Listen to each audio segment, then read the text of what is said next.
Et ingénieur de formation.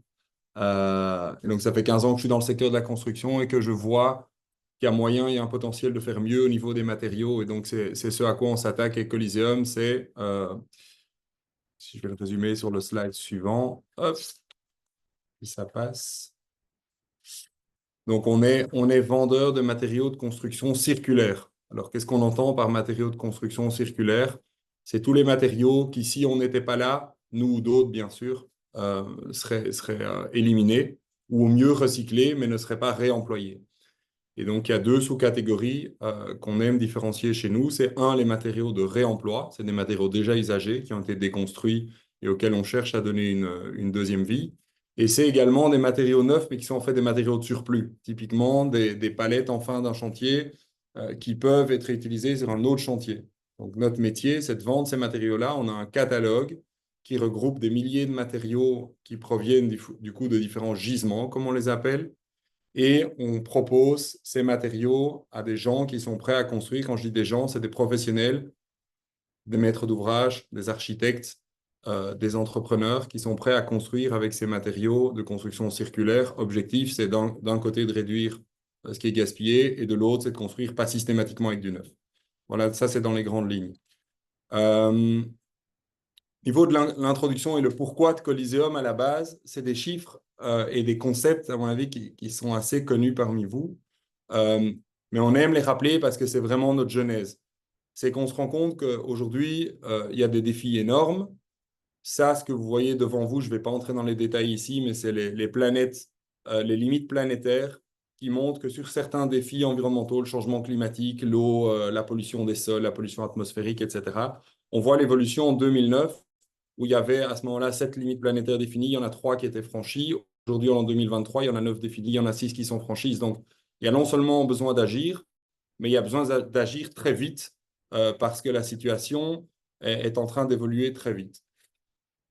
Chez Coliseum, on s'attaque, mais ici hein, pour la construction, donc, qui représente 37% des émissions euh, de CO2 à l'échelle mondiale.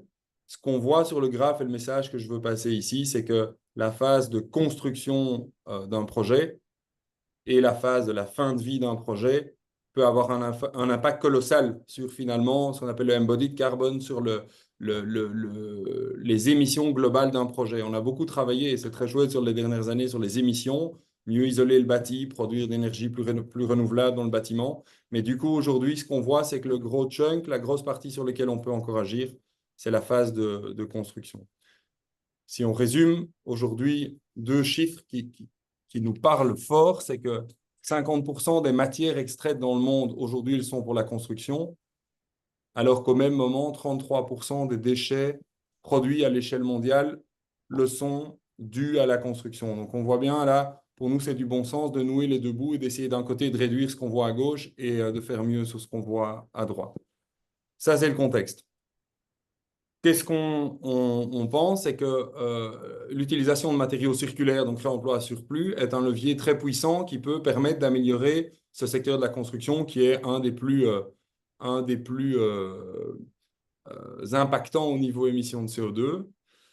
Pour les raisons que vous voyez, ça c'est en rencontrant nos clients, impact positif, des régulations, on va en parler, qui se mettent en place, le prix des matières neuves et parfois la disponibilité des matériaux neufs qui devient de plus en plus compliqué.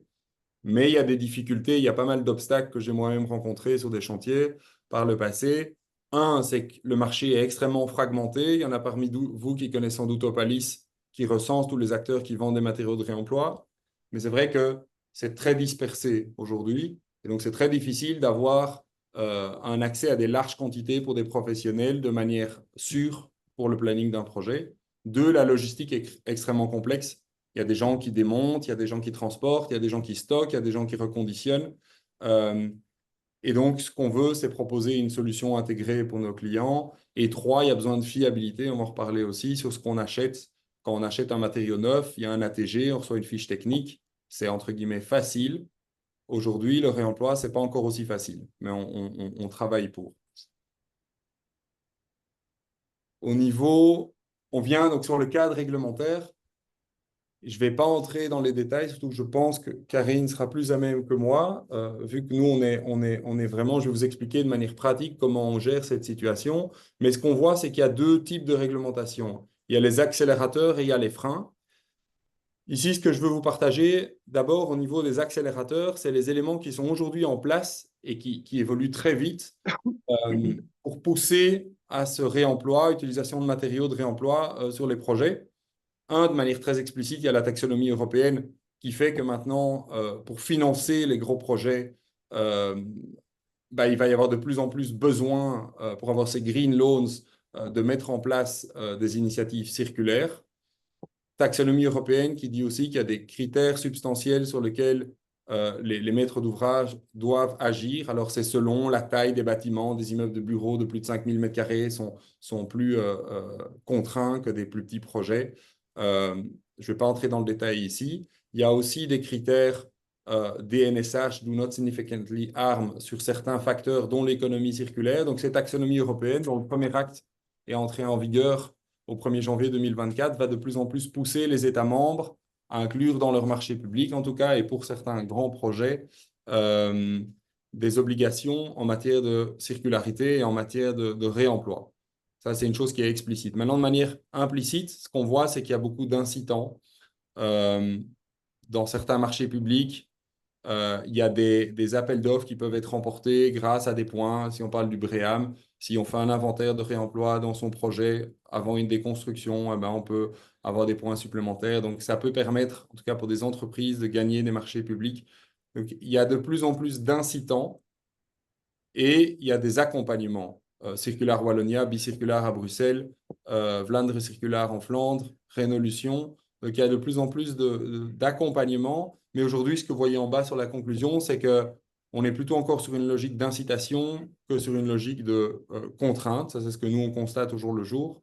Et que les incitants financiers explicites sont assez rares. Il y a Renolab qui donne des subsides. Il y a les subsides d'accompagnement dont je parlais ci-dessus. Mais on est plutôt dans l'incitation euh, que l'imposition pour l'instant, mais on sent que ça va très vite et ça s'accélère extrêmement vite. On voit de plus en plus de marchés publics dans lesquels il y a des critères très stricts de réemploi et donc ça pousse, le marché est en train de se développer, ça pousse les entreprises à vraiment trouver des solutions et c'est pour ça qu'on existe. Et ensuite, la deuxième partie, c'est les freins.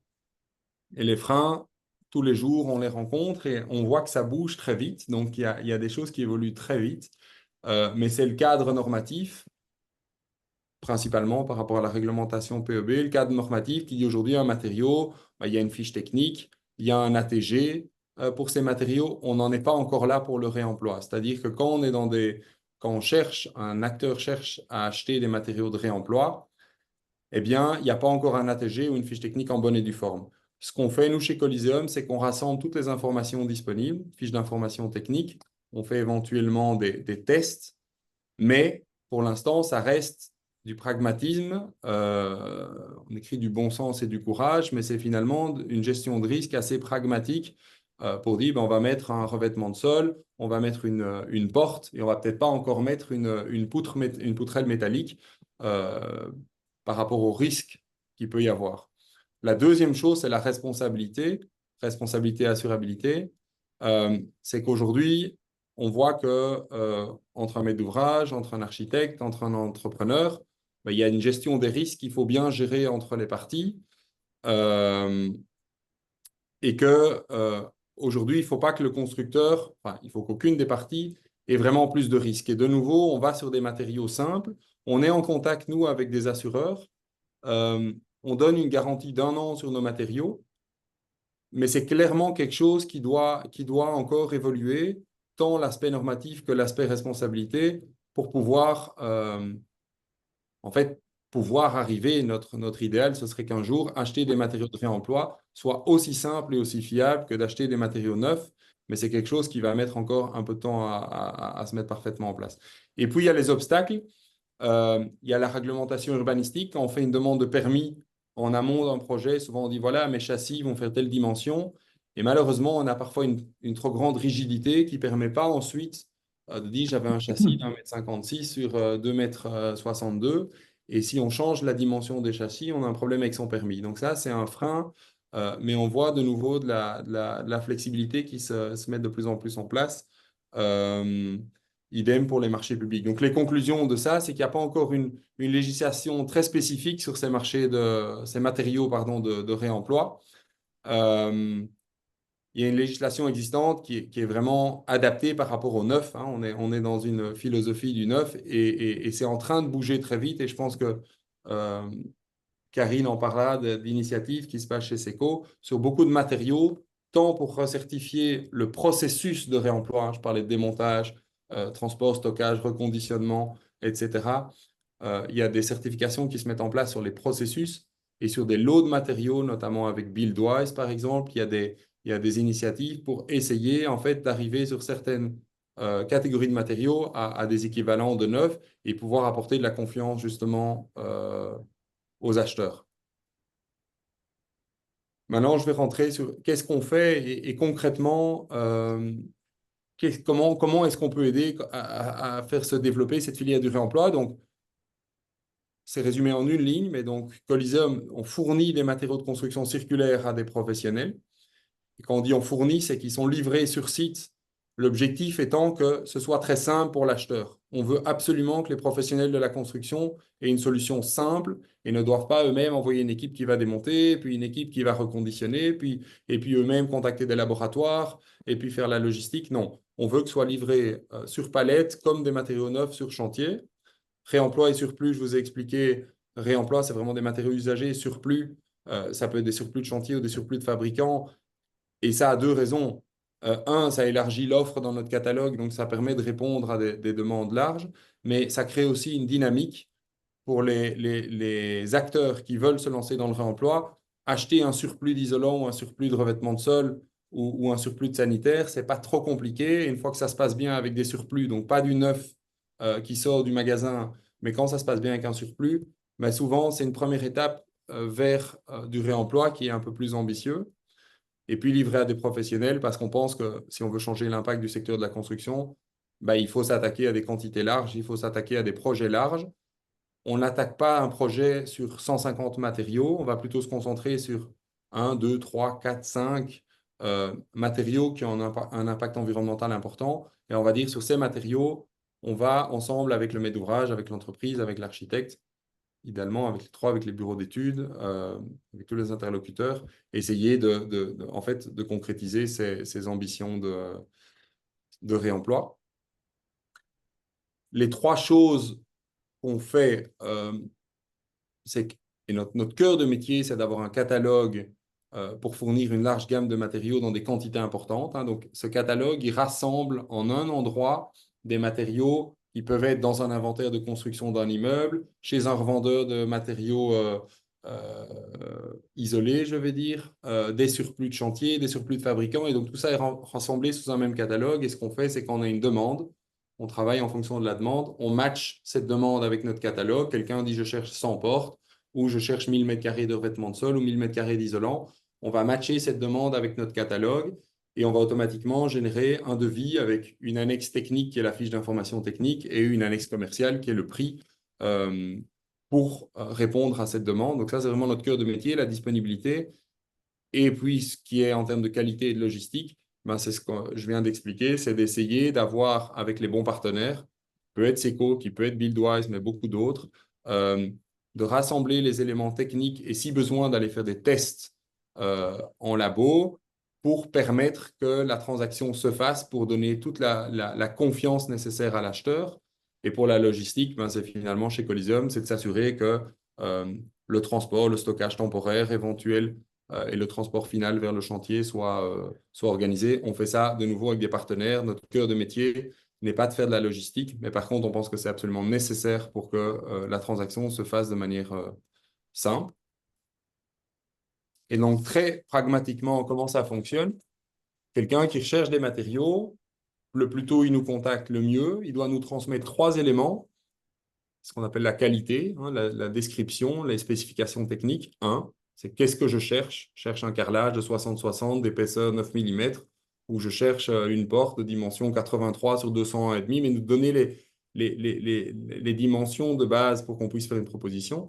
Deux, c'est la quantité, sachant que dans notre catalogue, on a des lots parfois de quantité très importante, mais on a aussi des plus petits lots. Et donc, c'est clair que si on cherche 20 mètres carrés de carrelage, il y aura plus de choix que si on en cherche 2000. Ça, c'est important. Et le timing est évidemment très important parce que plus on a de chantiers d'honneur et plus on a de chantiers de receveurs, plus on a des probabilités de faire des matchs entre l'offre et la demande, si vous me suivez dans le raisonnement. Mais donc le timing est extrêmement important. Quelqu'un qui dit je cherche des matériaux pour la semaine prochaine ou pour dans un an, c'est pas la même histoire. Dans un an, on va avoir une meilleure visibilité de ce qui peut sortir en fonction des immeubles qui doivent être déconstruits, par exemple. Et donc une fois qu'on a ces demandes, on va y répondre au moyen de notre catalogue, hein, faire ce match. Et si besoin, on organise un reconditionnement avec des partenaires. Si besoin, on organise un stockage temporaire. Et puis, ce qu'on appelle exécuter la transaction, ben, c'est livrer les matériaux et mettre une facture comme le ferait un fournisseur de matériaux neufs.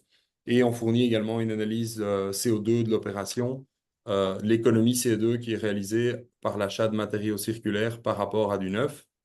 Euh, et dans le sens inverse, si vous voulez donner une seconde vie à vos matériaux, vous avez un immeuble qui doit être déconstruit ou vous avez un surplus de chantier, vous ne savez pas comment en faire, ben, le plus tôt possible, vous nous contactez. Ces matériaux vont être intégrés dans notre catalogue et c'est le chemin inverse, je dirais. C'est-à-dire qu'ils vont être intégrés dans notre catalogue et quand on va avoir une demande, on va matcher ces matériaux avec l'offre. Avec quand même un commentaire important là-dessus, c'est qu'aujourd'hui, on voit que l'offre est beaucoup plus importante que la demande. C'est-à-dire qu'il y a beaucoup plus de matériaux déconstruits, il y a beaucoup plus de surplus, il y a beaucoup plus de matériaux revendus que de gens prêts à acheter. C'est en train d'évoluer très vite. Mais donc, concrètement, quand dans un immeuble, on dit on va entrer dans notre catalogue 100 matériaux, on va peut-être en revendre 10 ou 15. Hein, c'est les ordres de grandeur. Ça veut dire que je ne veux pas vous donner de faux espoirs si vous avez un projet de déconstruction. On va se concentrer sur quelques verticales, quelques matériaux qu'on va chercher à revaloriser. Le reste, malheureusement, il n'y a pas encore assez de demandes pour pouvoir combler cette offre et donc ça rentrera dans un scénario classique de déconstruction et puis ça partira vers du recyclage au mieux, voire à la benne, mais on aura au moins agi sur certaines verticales qui ont un impact.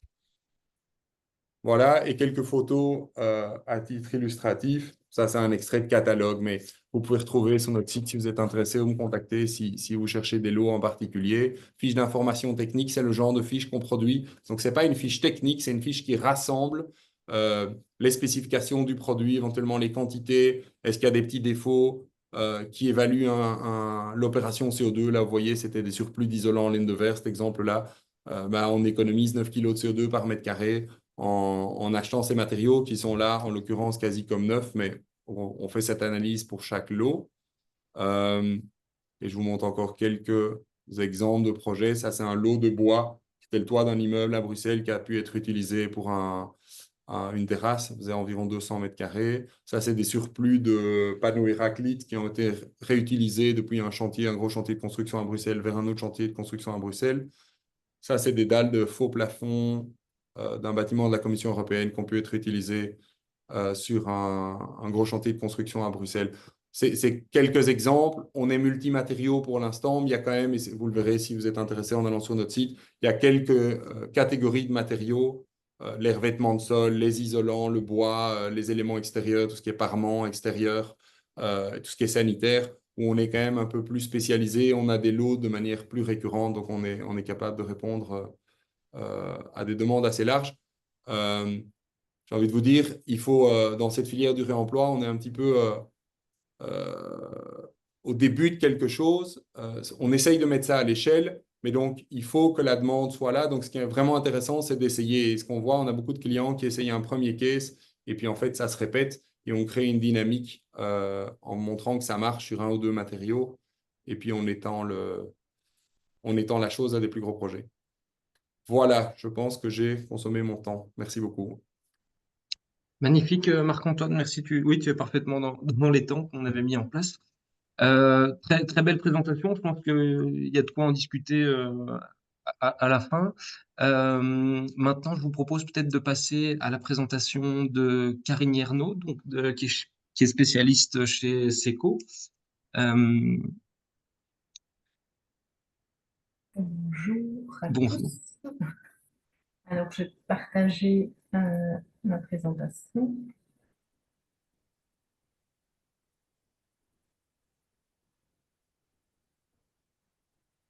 si le partage marche.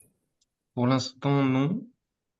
Alors, Euh, j'ai pas, je pense que j'ai pas le statut qu'il faut pour pouvoir oui, partager.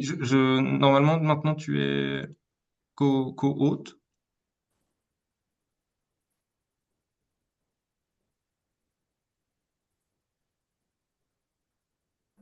Je vais essayer. Oui, ça a l'air de Ouais. marcher. Ok.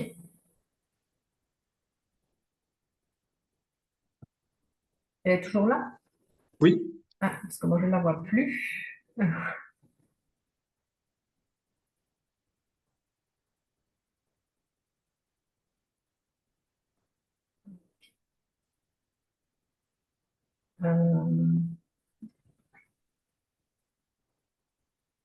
nous, en tout cas, on voit la présentation.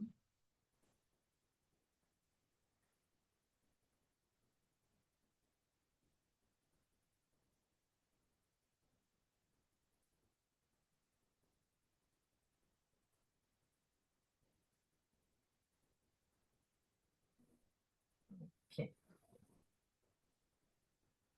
Très bien. Donc, bonjour à tous et merci pour l'invitation. Donc, mon nom est effectivement Karine Hirno. Donc, je suis Innovation and Development Manager chez Seco Belgium dans la partie certification et inspection des matériaux de construction. Et donc, aujourd'hui, dans le cadre du webinaire, le sujet qu'on va présenter est l'approche que l'on a étudiée pour maîtriser les risques assurantiels dans la construction circulaire. En fait, il faut savoir que, donc ça c'est un peu le déroulé de la présentation, une petite introduction, la problématique que pose l'économie circulaire dans la construction aujourd'hui, en termes d'assurabilité notamment, le fonctionnement à l'avenir de l'assurance en construction et l'assurance de qualité comme outil d'aide. Donc, en fait, les slides que vous allez voir dans la suite sont basés sur les résultats d'une étude que nous avons menée en tandem avec Common Ground dans le cadre d'un projet subsidié par Vlaanderen Circulaire sur justement l'assurabilité de la construction circulaire. Donc le problème qui se pose, un des freins que l'on constate, comme l'a montré tout à l'heure Marc-Antoine, c'est le manque de confiance dans les matériaux de réemploi, surtout quand ils sont récupérés, donc pas les surplus, mais les matériaux récupérés des chantiers. C'est le manque de confiance ou le manque d'informations disponibles qui peuvent donner confiance dans la qualité des matériaux qu'on récupère.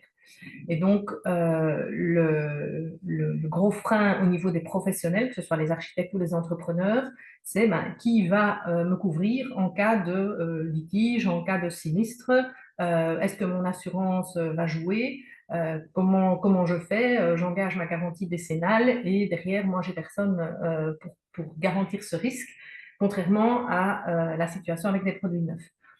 Et donc, cette question d'assurabilité, on a de plus en plus de questions chez SECO, étant donné que SECO est co-auteur de l'assurance décennale dans la construction, on est interpellé sur ce sujet de plus en plus régulièrement. Et donc, on voudrait rappeler que l'assurabilité est une question d'évaluation et de partage des risques. Et donc, les risques, quand ils sont connus, on est plus enclin à garantir ces risques. Ici, dans le cadre de l'économie circulaire, on a une situation qui est tout à fait nouvelle. Chaque chantier est une expérience et donc forcément, dans ce contexte-là, l'évaluation des risques est compliquée et le partage des risques encore plus. Alors, quelques principes de base. Il faut savoir qu'un assureur décide en fonction des informations dont il dispose et pas a priori. Et donc, il faut énormément apporter d'informations aussi à l'assureur le plus tôt possible, on le verra après, pour qu'il puisse considérer ces risques comme étant normaux. Et à partir du moment où les risques sont considérés comme normaux, en fonction de l'information qu'on va apporter, l'assurabilité ne pose plus aucun problème. En tout cas, pour certains assureurs, pour d'autres, il faudra peut-être apporter un surplus d'informations. Alors, on est dans un contexte où beaucoup de choses sont déjà assurables, ce qui est déjà rassurant. L'assurabilité n'est pas délimitée, donc il y a pas, c'est pas blanc ou noir, il y a toujours une marge de négociation et il y a une zone grise autour de cette assurabilité qui apparaît notamment dans le cadre de l'économie circulaire à cause d'informations qui sont limitées. Limitées parce qu'elles sont peu disponibles, on n'a pas l'information. Quand on récupère des matériaux qui viennent d'un bâtiment de 1920, on n'a pas nécessairement les fiches techniques des matériaux d'origine. Et quand on a des informations, on constate que ces informations sont restées bloquées quelque part dans la chaîne de transmission des matériaux ou des informations. Et donc, on a une quantité d'informations qui est relativement limitée. L'évaluation des risques s'en trouve donc également limitée, puisqu'on ne sait pas très bien à quel type de matériaux on a affaire, et la gestion des risques en est de facto restreinte.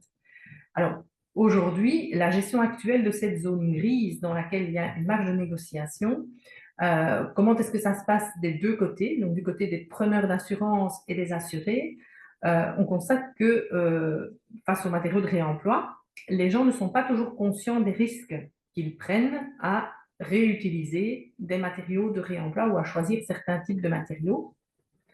Ils ne savent pas toujours comment normaliser les risques au niveau des professionnels et tout le monde craint une surévaluation des primes si on donne trop d'informations. Donc les gens ont tendance à ne pas trop parler alors qu'il faudrait parler plus, échanger plus et donner plus d'informations pour rassurer.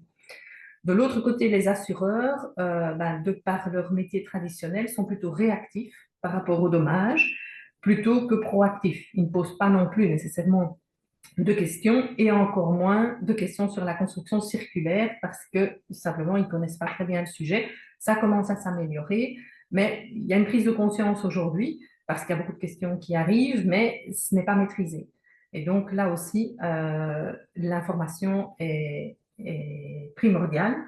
L'impact de cette zone grise, c'est évidemment de gros risques financiers, parce que si on n'a pas bien échangé, pas donné les informations qu'il faut, et que donc on n'a pas l'assurance qu'il faut, ou on a une assurance mais qui ne couvre pas exactement les risques qu'on encourt, il y a un risque de perte de qualité de la construction, de nouveau, si on ne dit pas les choses, si on ne donne pas d'informations sur les matériaux que l'on va récupérer, ou si on réutilise des matériaux de réemploi sans trop se poser de questions, sans chercher l'information. Il y a également des risques. Et la transition vers l'économie circulaire dans la construction. La construction circulaire est ralentie due à cette incertitude parce que le frein de l'assurabilité est réel. S'il n'y a pas cette assurance, certains préfèrent utiliser des matériaux neufs et prendre le moins de risques possible plutôt que d'utiliser malgré tout certains matériaux de réemploi. Donc, il faut absolument plus d'échanges d'informations. Alors, la manière de travailler aujourd'hui est plutôt en beau team et plus vraiment les corps de métier séparés, ce qui apporte énormément dans le cadre d'un projet neuf ou rénovation. Au plus les interlocuteurs sont autour de la table en amont du projet pour discuter des types de matériaux, des sources d'approvisionnement, des risques de la circularité, c'est aussi à la source, mais c'est aussi à la fin de vie du bâtiment. Est-ce que les techniques mises en œuvre, est-ce que les produits qui seront réutilisés seront également démontables en fin de vie, réutilisables? Parce que si c'est pour réutiliser des matériaux qui ont une durée de vie encore de 10 ans, c'est pas intéressant. Donc tout ça, ça se discute et ça s'échange bien en amont du projet. Et ces informations ont pour objectif de rassurer les compagnies d'assurance qui, à ce moment-là, joueront également leur rôle. Alors, comment voit-on le fonctionnement à l'avenir de l'assurance en construction? Donc, l'objectif, c'est bien d'identifier à temps s'il faut des étapes supplémentaires pour garantir l'assurabilité d'une pratique ou d'un projet. Donc, c'est vraiment, est-ce qu'on a toutes les informations qu'il faut ou est-ce qu'on doit aller chercher d'autres informations au travers de tests, au travers de mesures quelconques ou de recherche d'informations additionnelles. Donc, comment peut-on identifier les risques? La base est de voir s'il existe ou pas un cadre de qualité générale. Dans le cadre d'un projet, est-ce qu'on peut se baser sur des normes, sur des approbations techniques? Marc-Antoine citait l'agrément technique tout à l'heure, c'est un des exemples. Il y a d'autres labels de qualité, des prescriptions techniques ou des certificats de qualité. Si on n'a aucun de ces aspects-là, il faut examiner les autres possibilités de s'assurer de la qualité des matériaux que l'on a en main. Alors, qui peut identifier les risques si on n'a pas toutes ces informations? Ça peut être un maître d'ouvrage qui détient des informations, un architecte qui a son expérience et son expertise, un bureau d'études, un entrepreneur, un courtier ou un assureur parce qu'ils ont également leur expertise, des organismes de recherche, notamment pour la partie test, des centres de connaissances également, des bureaux de contrôle ou des organes de certification qui maîtrisent un peu ces sujets. Alors, le deuxième réflexe à avoir après évaluer les risques, c'est de vérifier qu'on a bien, qu'on peut être rassuré sur la qualité de ce qui sera utilisé, aussi bien au niveau des matériaux de construction sélectionnés que des méthodes de construction sélectionnées. Est-ce qu'on a les connaissances et les compétences disponibles pour garantir le bon déroulé du projet? Et au niveau du projet global, est-ce que la maîtrise est bien complète? Si on a une assurance sur la qualité de l'aspect complet, alors il n'y a aucun problème à défendre le projet. Comment peut-on évaluer cette qualité, donc se rassurer sur la qualité globale? Donc, comme on disait, si on a un cadre général au-delà du projet, hein, mais qui fait plutôt appel aux références de la profession, que sont les normes, les labels, etc., ben, on a vraiment tout ce qu'il faut pour rassurer l'assureur.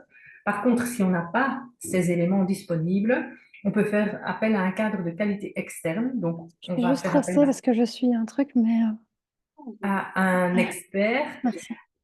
à, à un bureau d'études ou à un bureau de contrôle. On va faire des tests. On va demander s'il y a des agréments techniques. Donc ça c'est vraiment l'aspect externe. Mais il y a également la possibilité de mettre en place un cadre de qualité interne. Un entrepreneur ou un déconstructeur a une certaine expertise dans le sujet, et de plus en plus d'ailleurs.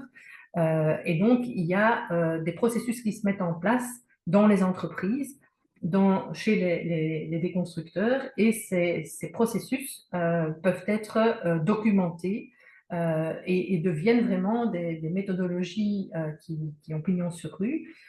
Et donc, on peut faire évaluer par un expert également le processus interne mis en place, la documentation technique sur laquelle on se base, si on est limité dans un certain secteur au niveau des matériaux ou sur les différentes filières de matériaux concernées, de manière à pouvoir avoir cette évaluation de la qualité interne. Et donc, elle peut s'organiser en interne. Alors, SECO a mis en place, ensemble avec Batiter et Jacques Delance au départ, cette Safety and Circularity, c'est une attestation de processus qui était soutenue d'ailleurs dans le cadre de Bicirculaire 2020, qui est un outil de validation du processus de qualité interne. Donc, comme je viens de le dire, les sociétés, les entrepreneurs, les déconstructeurs, les démolisseurs mettent en place des processus ou travaillent déjà selon des méthodes de récupération, traitement, stockage, etc., depuis pas mal d'années parfois, mais n'ont jamais été reconnus par une tierce partie pour le travail qu'ils font, pour la systématique qu'ils ont mise en place pour justement évaluer la qualité des matériaux qu'ils récupèrent, qu'ils stockent, comment est-ce qu'ils les traitent, donc de manière à s'assurer que le processus mis en place est qualitatif, répétitif, donc toujours le même, et qui peut garantir la qualité des matériaux qu'ils remettront après sur le marché. On a développé cette attestation qui couvre en fait une ou plusieurs étapes du processus de réemploi, à savoir la partie démontage ou déconstruction, le traitement, donc nettoyage, dépollution, et le stockage. Et ça pour toute une série de filières de matériaux. Donc on a ici quelques exemples: robinet sanitaire, faux plancher, garde-corps. On est occupé sur les structures métalliques, les poutrelles métalliques. Donc tout à l'heure, on parlait des matériaux qui n'étaient pas structurels. On commence à aller maintenant sur les matériaux structurels. Et tout ça a une importance parce que même pour des matériaux qui n'ont pas l'air compliqués, je vais prendre, ou dangereux, Je vais prendre par exemple le cas de l'isolant, hein, parce que c'est un des matériaux qui est le plus facilement récupéré et revendu, les matériaux en laine minérale notamment. Eh bien, les normes évoluent. Les normes ont évolué entre le moment où ces matériaux ont été posés à un moment donné dans les bâtiments, hein, après le premier choc pétrolier des années 70, notamment c'est les premiers isolants, mais depuis, les normes ont fortement évolué au fil des ans, les normes thermiques, mais aussi les normes au niveau santé. Les fibres ont évolué, les liants ont évolué. Par exemple, le formaldéhyde maintenant est interdit. Les liants ont changé, mais les matériaux en laine minérale qu'on récupère aujourd'hui, ben, si elles datent des années 90 ou 2000, elles contiennent du formaldéhyde. Donc, théoriquement, on ne peut plus les utiliser. Qui contrôle ça? Qui le sait? Le particulier, peut-être pas. L'entrepreneur, peut-être pas non plus. L'architecte devrait le savoir. Donc, il y a vraiment des aspects au niveau des matériaux qu'il faut maîtriser. L'évolution des normes en est un, l'évolution des conditions sanitaires et qualité de l'air intérieur, qui s'est fortement renforcée également, en est un également. Et au travers de ce processus, c'est un peu tous ces aspects-là qui sont également contrôlés. Alors, l'attestation s'adresse à tous les acteurs du secteur de la construction. Donc, on se focalise ici sur le processus et pas le matériau. Donc, on va regarder le processus mis en place et s'assurer que ce processus est toujours répétitif et est mis en place par toutes les personnes de l'entreprise de la même manière, au même moment, de manière à garantir l'homogénéité également dans la qualité des produits qui seront remis sur le marché. Les étapes qui sont concernées, c'est une ou plusieurs. Ça peut être uniquement la déconstruction, uniquement le traitement ou le stockage, une des deux, les trois. Donc ça, l'attestation est assez modulaire. Et la méthodologie pour obtenir cette attestation, c'est une première évaluation qui se fait au siège de l'entreprise. Donc, on regarde un peu si le processus qui a été mis en place est documenté. Alors, rassurez-vous, on ne demande pas une documentation équivalente à un ISO 9001, mais juste s'assurer que chaque personne a un rôle, que le rôle est identifié, que la personne est liée à ce rôle, qu'elle a eu une formation, qu'elle connaît les outils qu'elle doit utiliser, que ces outils, si par exemple on utilise une balance, et bien s'il y a un tarage qui est fait régulièrement, voilà, les principes de base sont contrôlés. Et ensuite, on va contrôler sur chantier si on a affaire à de la déconstruction du démontage ou en atelier pour du traitement, si la théorie égale la pratique. Et si oui, tout va bien, on délivre une attestation qui est valable 3 ans avec un contrôle annuel pour voir si le processus est toujours maîtrisé, s'il est toujours respecté, s'il a évolué, eh bien, on adapte.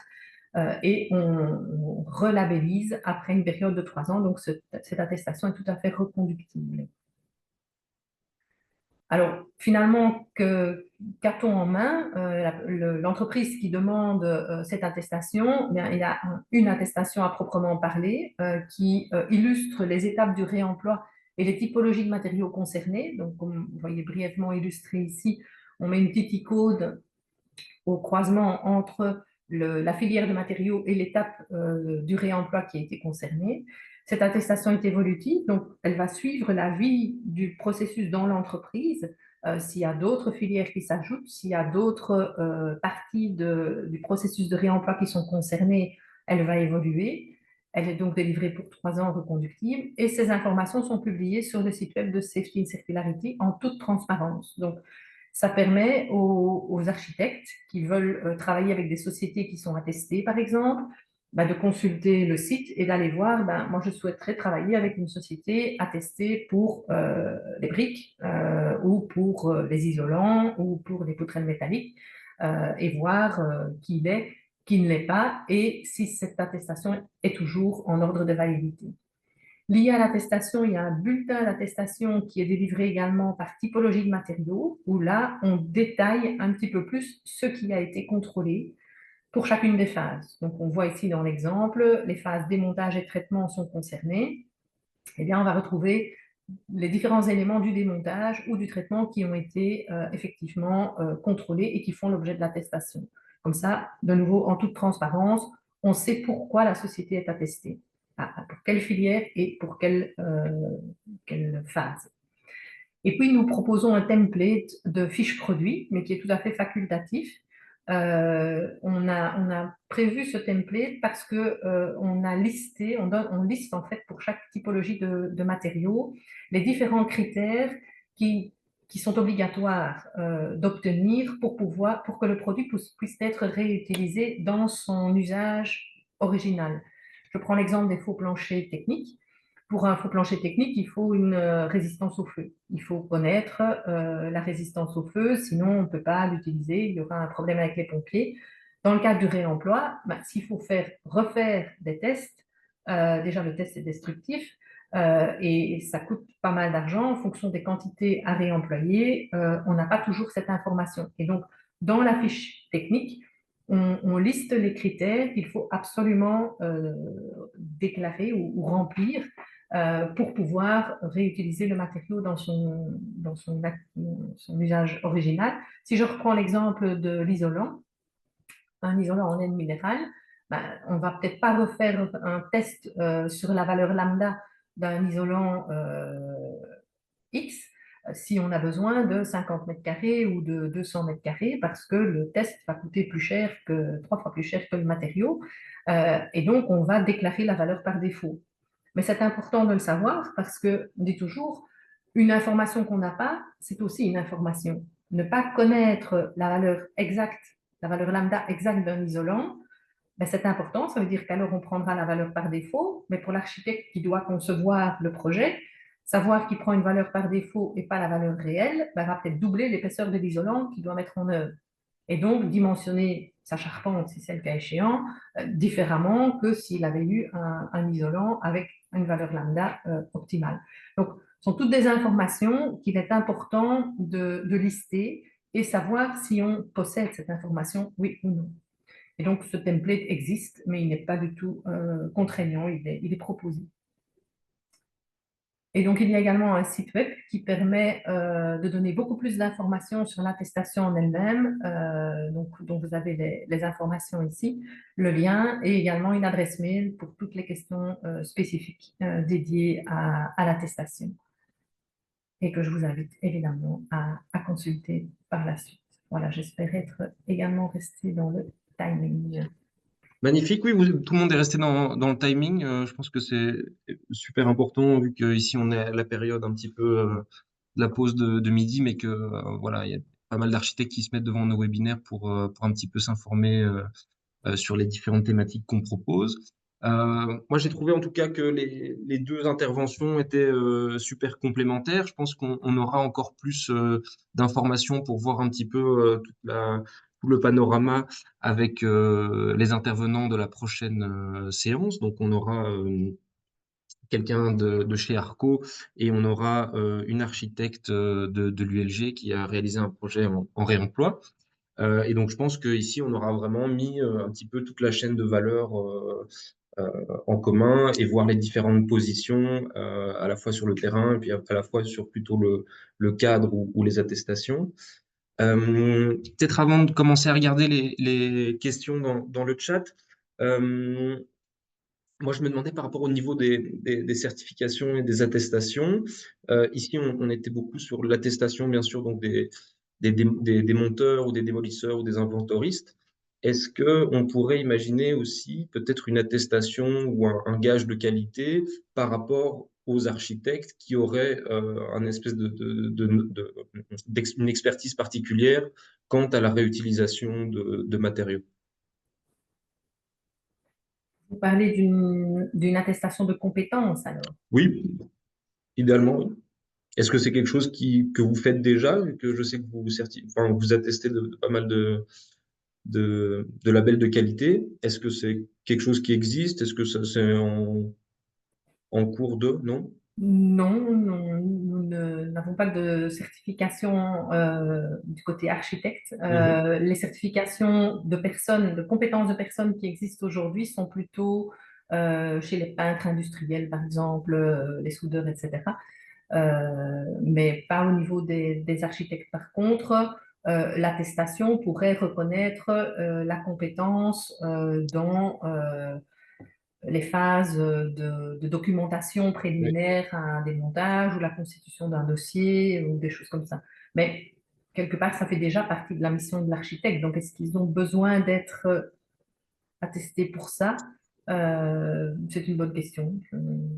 Oui, ici, il y a la figure de l'inventoriste qui va émerger Oui, finalement oui, de cette nouvelle économie oui, circulaire. À voir qui reprendra bien sûr les missions et les oui, responsabilités de ce nouveau métier, ou en tout cas cette nouvelle spécialisation. oui, Mais oui, ça fait partie bien sûr oui. des questions actuelles. Mais ce qui est important de savoir, parce qu'on entend souvent la certification des matériaux de réemploi, il faut savoir que la certification des matériaux de réemploi n'est pas possible aujourd'hui parce qu'il Mhm. n'y a pas de normes harmonisées. Oui, Donc, les normes n'existant pas, on ne peut pas certifier un matériau de réemploi. Et c'est pour ça que nous, on s'est basé sur le processus qui a un peu la même valeur enfin, c'est un peu prétentieux de dire ça, mais qui remplace un peu le marquage CE pour les matériaux, les nouveaux matériaux. L'équivalent n'existe pas pour les matériaux de réemploi parce qu'il n'y a pas de normes harmonisées. Donc, on ne sait pas le faire. On ne peut pas délivrer un marquage CE pour un matériau de réemploi, ça n'existe pas ou pas encore. Et donc, le processus remplit ce vide un peu, comble ce vide un peu pour faire un peu la passerelle en attendant qu'il y ait ces certifications qui, à un moment donné, se mettent en place. Mais ce qu'il faut savoir aussi, c'est qu'une certification est basée sur un processus répétitif. oui, On peut contrôler à tout moment. Or, dans le cadre du réemploi, chaque lot est différent. Donc, c'est ça. voilà, il faut changer un peu Peut-être que dans un futur proche ou lointain, l'entièreté de la Belgique, en tout cas en Europe, on aura émis assez d'expérience pour pouvoir peut-être définir au préalable un peu les qualités de réemploi de certains types de matériaux. Mais c'est vrai que de toute façon, la question de la petite série restera toujours un problème ouais. pour des raisons de coût des tests, bien sûr. Et donc, Et ce qui se passe aujourd'hui, c'est intéressant de le savoir aussi, c'est que sur les matériaux neufs, dans le cadre des ATG notamment, oui, on intègre maintenant les caractéristiques de circularité, donc pré-consumer, post-consumer, dans l'ATG et des caractéristiques de démontabilité. Parce que il n'y a pas que l'aspect circulaire. Dans l'aspect circulaire, il y a également la démontabilité. Et on voit que les fabricants, maintenant, pour les matériaux neufs, les systèmes de construction neufs, ils pensent aussi au futur et il faut que le système ou le matériau soit récupérable à terme et donc démontable. Et ça, maintenant, on commence à les intégrer dans les ATG. Donc, pour le futur, les matériaux qu'on récupérera seront couverts par un ATG qui confirmera que cette circularité est bien possible. oui. Et je pense que c'est vrai que maintenant, on se focalise en partie sur, comment dire, les liaisons entre éléments dans la construction. Donc, comment est-ce que les matériaux de construction sont assemblés dans les bâtiments. Et on va devoir peut-être, ou en tout cas, il va y avoir un autre paradigme à trouver sur les liaisons humides et chimiques. Et donc, on va peut-être plutôt se retrouver avec des assemblages secs et démontables ou avec des intermédiaires mécaniques. Et donc, on va aussi avoir peut-être un changement dans la gamme de matériaux et la façon aussi dont on conçoit, pas que définition, mais vraiment l'entièreté des détails d'un projet. Ouais. Le click-brick est un bel exemple. Alors, je vais me tourner vers le chat pour voir quel type de questions nous avons. Alors, on a des questions par rapport à Coliseum. Donc, on nous demande si ce fameux catalogue est en ligne. Est-ce que le catalogue dont tu parlais est disponible en ligne ou c'est par demande spécifique? Alors, effectivement, on fonctionne par demande, c'est-à-dire on reçoit une demande et on remet des devis. On utilise notre catalogue comme un usage interne. On réfléchit à le mettre dans le futur en ligne. Pourquoi on ne le fait pas aujourd'hui? Très simple, c'est parce qu'on a des milliers de produits qui rentrent, de matériaux qui rentrent. On reçoit des inventaires, par exemple, des entreprises qui font des inventaires, nous envoient les inventaires. Une fois, ça va être en néerlandais, une fois, ça va être en anglais, une fois, ça va être en français. Une fois, il va y avoir une colonne pour la longueur, une colonne pour la largeur, une colonne pour l'épaisseur. Dans un autre inventaire, on va avoir les trois. Et donc, nous, on filtre automatiquement, mais c'est un catalogue à usage interne de travail. Et si on devait passer des heures, plutôt des jours ou des mois, à proprifier toutes les lignes, alors qu'on ne vend qu'une partie des matériaux qui rentrent dans le catalogue, comme j'expliquais, pour 1000 matériaux qui rentrent, on va peut-être en vendre 150, 200, 100. En fait, ça ne serait pas viable pour nous. Donc, à ce stade-ci de notre projet, Il n'est pas en ligne. Par contre, si vous avez une demande, vous nous envoyez la demande, ça va faire un match avec notre catalogue que nous, on comprend. Et vous allez recevoir du coup une proposition en disant option 1, vous cherchez des briques, option 1, option 2, option 3, vous allez recevoir une proposition livrée sur votre chantier. Mais donc, à ce stade, il n'est pas en ligne. Mais on peut facilement vous donner des fiches d'informations techniques sur les lots les plus intéressants en termes de quantité ou de qualité par rapport à votre projet. Et alors, je vois une question sur la localisation. Oui. L'entreprise est basée à Bruxelles, mais on fait beaucoup de transactions et en Flandre et en Wallonie également. Donc, pour l'instant, sur le marché belge, on est un petit peu partout. Il arrive même qu'on aille récupérer des matériaux sur des chantiers à l'étranger quand on ne les trouve pas, quand il y a une demande, par exemple, et qu'on ne les trouve pas sur un chantier de déconstruction en Belgique. On peut travailler avec des pays limitrophes, mais principalement marché belge pour l'instant. Ouais, un grand merci. Et alors, justement, je pense qu'il y a quelqu'un qui a demandé si Coliseum était justement dans la dynamique Safety and Circularity. Je pense que vous avez mis au point vous-même aussi un... Mais en fait, on a été en contact avec Karine et ses collègues. L'initiative est super intéressante. Nous, notre cœur de métier n'est pas de démonter. Quand on doit démonter dans un immeuble, on va travailler avec un partenaire. Typiquement, pour citer un nom que Karine a cité, ça nous arrive de travailler avec Batiter. Batiter, lui, est certifié, attesté Safety and Circularity.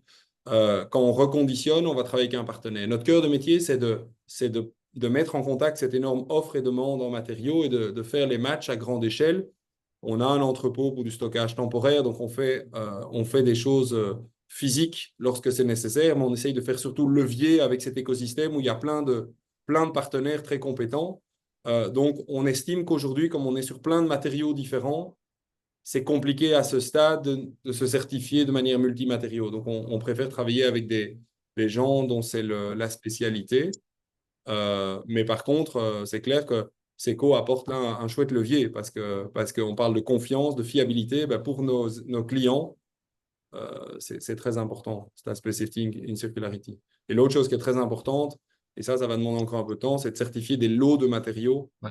Et comme disait Karine, il n'y a pas encore de normes à respecter pour un matériau de réemploi, mais ce cadre normatif va devoir évoluer. Aujourd'hui, on est très pragmatique en disant, j'espère ne pas choquer Karine, mais en disant, voilà, une porte intérieure, je ne parle pas d'une porte coupe-feu, mais une porte intérieure est une porte. Et donc, on recherche toutes les informations techniques qu'on a sur cette porte. On essaye éventuellement d'avoir la fiche technique de la porte neuve équivalente parce qu'on va retrouver les références de la porte.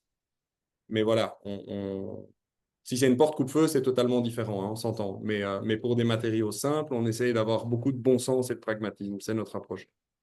Et c'est intéressant que tu reparles de la porte coupe-feu parce que je pense qu'on a une question de quelqu'un dans le chat qui nous parle justement d'un colloque qui s'était tenu donc à l'UCL sur l'architecture durable Sustel. Et on nous pose la question, si je peux résumer, si finalement la circularité totale pour l'instant n'est pas vraiment atteignable, donc c'est-à-dire qu'on va pas pouvoir réutiliser une porte coupe-feu en coupe-feu si elle est réutilisable. Mais je pense que pour répondre à ces questions, il y a pas mal de stratégies de réutilisation à mettre en place. Donc, c'est-à-dire que effectivement, si on récupère des portes coupe-feu, mais elles n'atteignent pas un certain niveau ou une certaine régulation, on peut la placer à un endroit où on a juste besoin d'une porte qui n'a pas besoin d'être coupe-feu. Ou alors, on peut encore la downgrader encore et elle peut par exemple devenir une table. Ou alors, si on en a des tonnes, on peut peut-être en faire un parement intérieur. Donc, il y a des stratégies un petit peu plus créatives à mettre en ordre pour l'instant. Et voilà, ça c'est un petit peu, je pense, que les stratégies qui sont mises en place. Alors, maintenant, on a une autre question que je vais me permettre de lire.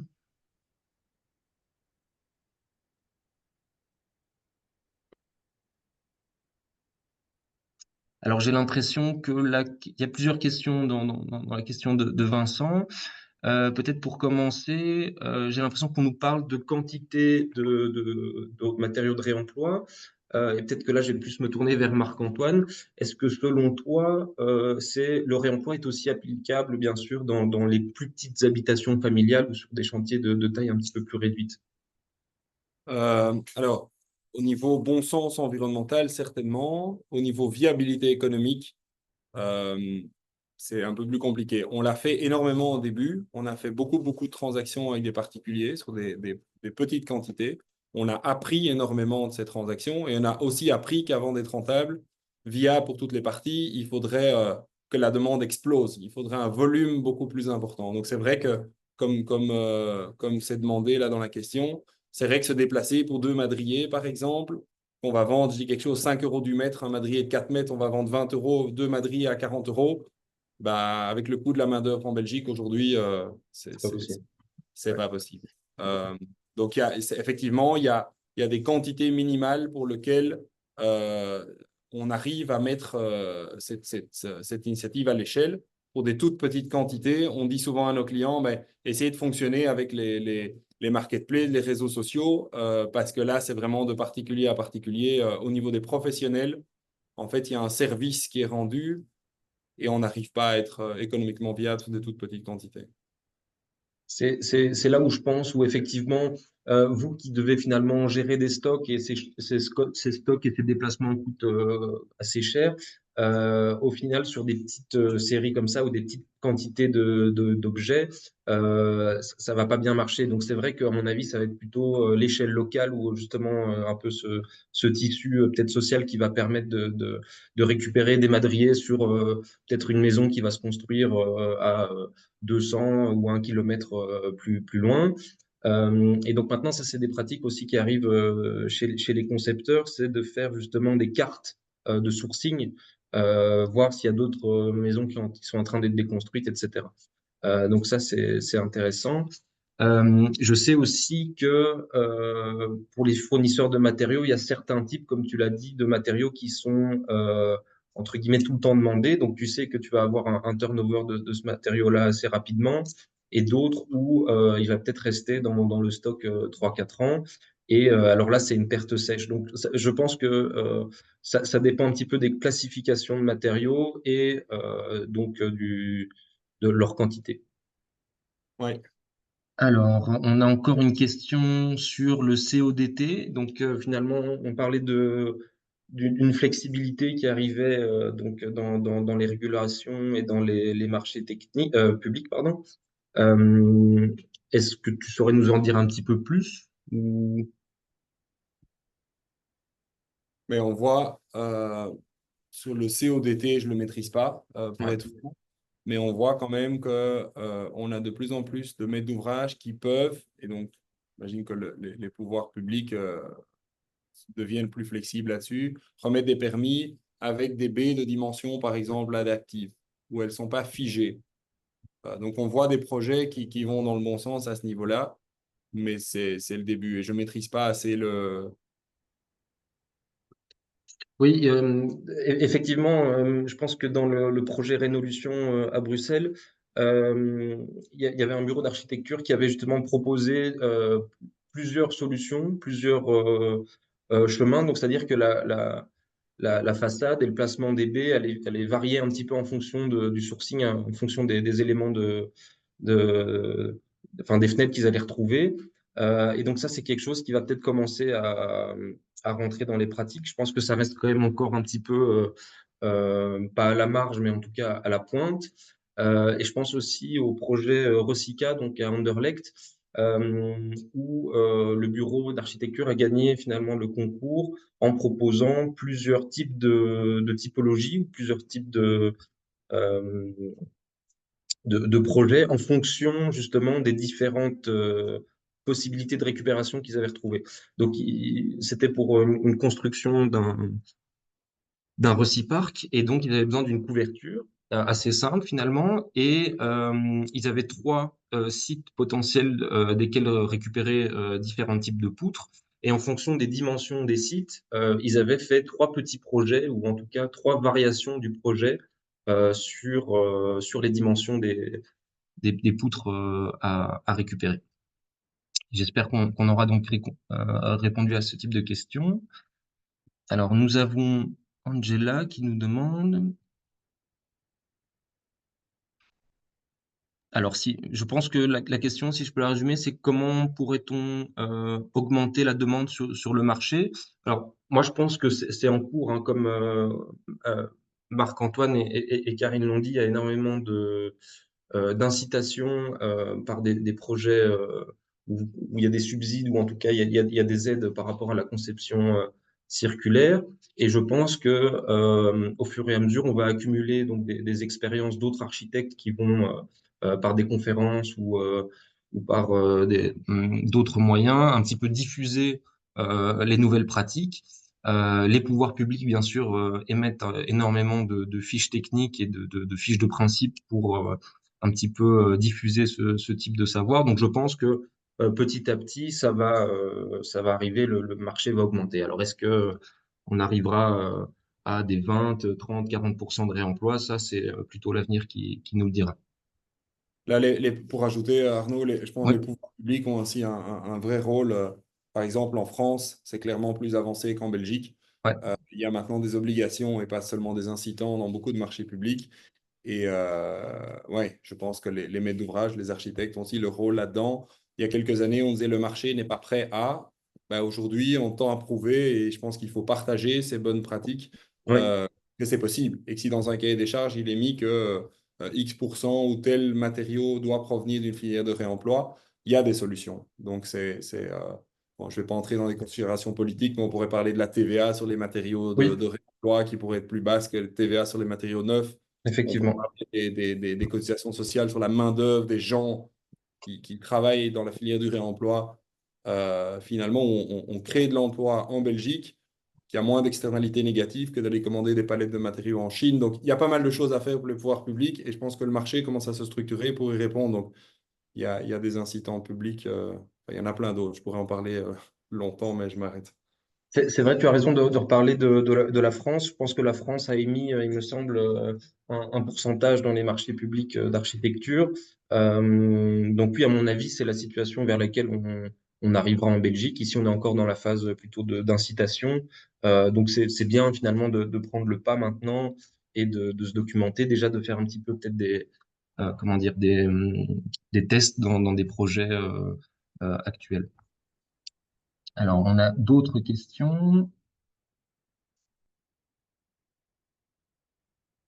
Ah, je pense qu'ici, on nous parle donc des valeurs par défaut. Alors ça, c'est une question qui est plutôt orientée vers Karine, j'ai l'impression. Donc, on nous demande finalement, au niveau des valeurs par défaut et notamment au niveau des isolants.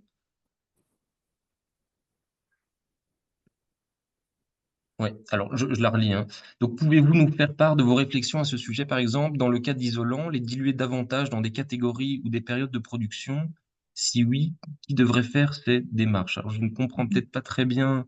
En fait, euh, oui, en fait, aujourd'hui, c'est pas vers l'assouplissement des valeurs par défaut que l'on va, mais c'est plutôt vers la mise en place de tests alternatifs.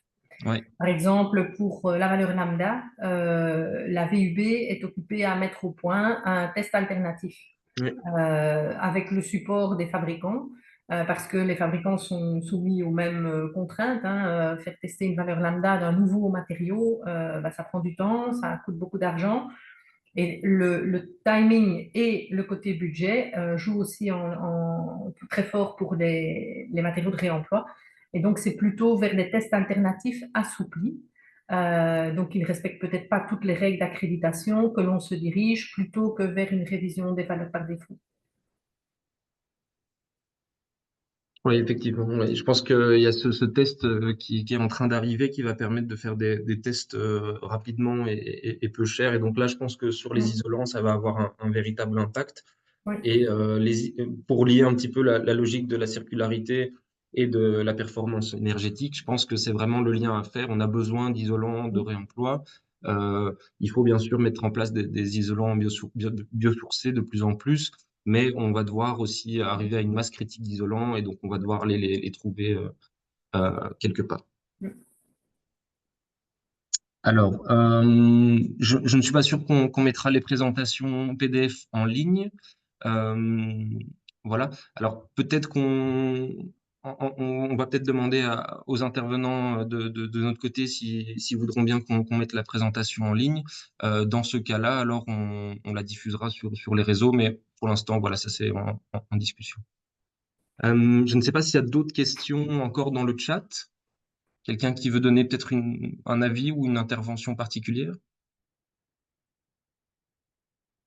Alors, il paraît que j'en ai encore une à traiter. Oui, je vois une question sur la liste des matériaux. Ça, hein. La liste des matériaux n'est pas en ligne. Peut-on obtenir une liste des matériaux fréquents? De nouveau, si on peut envoyer ça par mail, mais il y a 5 grosses catégories. En tout cas, chez Coliseum, on a des quantités importantes et une gamme importante. C'est un, les revêtements de sol, tant en réemploi qu'en surplus, donc des revêtements de sol de types différents, des parquets, des carrelages, de la moquette, etc. Il y a tout ce qui est isolant. Et ça peut être des surplus avec des matériaux biosourcés, ça peut être de la laine minérale.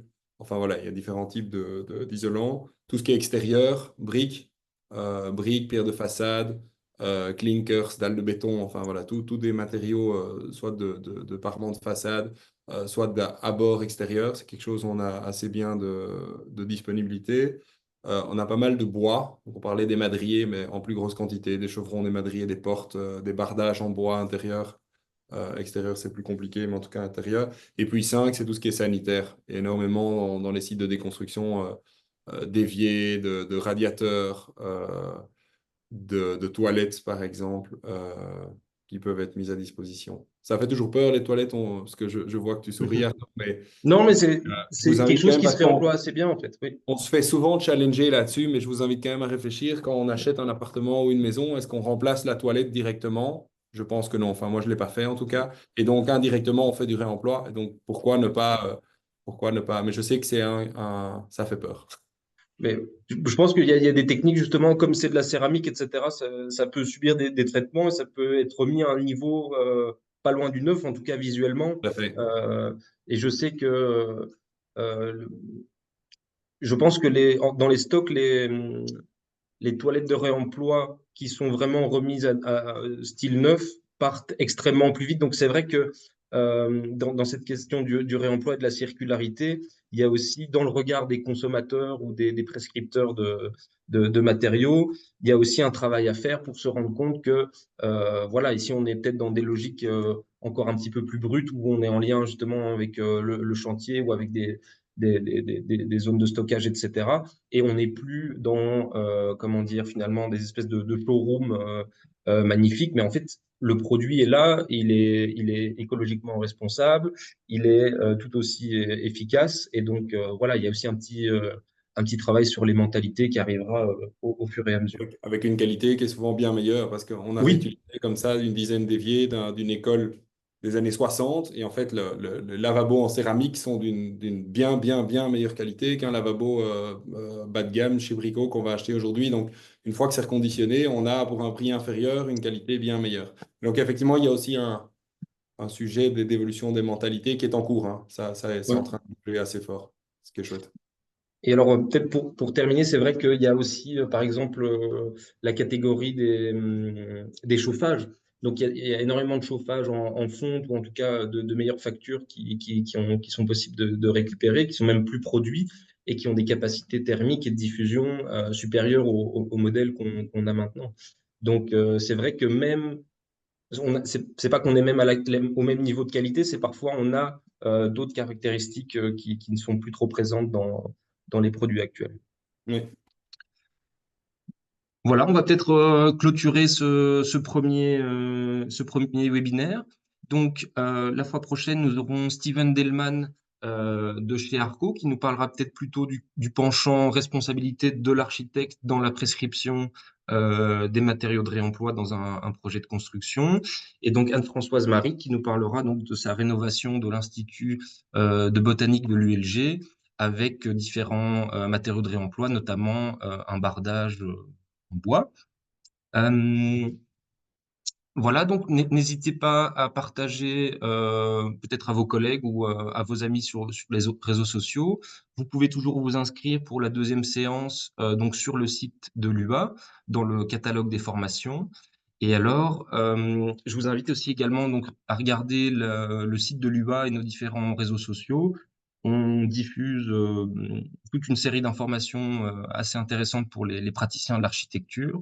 Donc, ça peut être justement une espèce de veille réglementaire sur différents sujets.